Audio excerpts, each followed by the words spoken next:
বরগুনার উপকূল জুড়ে বাড়ছে অবৈধ ট্রোলিং বোটের দৌরাত্ম্য। এতে ধ্বংস হচ্ছে ইলিশ সহ নানা প্রজাতির মাছের পোনা। সংশ্লিষ্টদের দাবি, অবৈধ ট্রোলিং বন্ধ করা না গেলে হুমকিতে পড়বে সামুদ্রিক জীববৈচিত্র্য। সক্ষমতার অভাবে কার্যকর পদক্ষেপ নেওয়া যাচ্ছে না বলে জানায় মৎস্য অধিদপ্তর। আর কোস্ট গার্ডের দাবি, কঠোর অভিযান চলছে। ট্রোলিং বোট জব্দ করাকে কেন্দ্র করে বরগুনার পাথরঘাটায় কোস্টগার্ড সদস্যদের উপর হামলা ও গাড়ি ভাঙচুর করে ট্রোলিং মালিক শ্রমিকরা। গেল 17 জুনের এই ঘটনায় প্রকাশ পায় অবৈধ ট্রোলিং বোটের দৌরাত্ম্য। জেলে ও ব্যবসায়ীরা অসহায় এই সিন্ডিকেটের কাছে।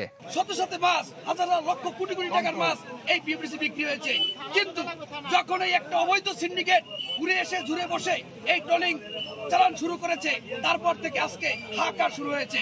কোটি কোটি ইলিশ মাছ ধরে গুড়ি গুড়ি, যা খাওয়ার মতো কোনো কায়দা নাই, এগুলো ফালাই দিয়েছে। এখন ইলিশ মাছ কমিয়ে গেছে। অবৈধ ট্রোলিং এ যেভাবে উপরে মাছ মারছে, তাতে ভবিষ্যতে আর মাছ থাকবে বললেই মনে হয় না। এই বাংলাদেশের কোনো স্থানেই এই যে ট্রোলিং, অবৈধ ট্রোলিং, এই ট্রোলিং আমরা চাই না। এটা অবৈধই। কাঠের তৈরি ট্রলারে বিভিন্ন উপকরণ যুক্ত করে তৈরি করা হয়েছে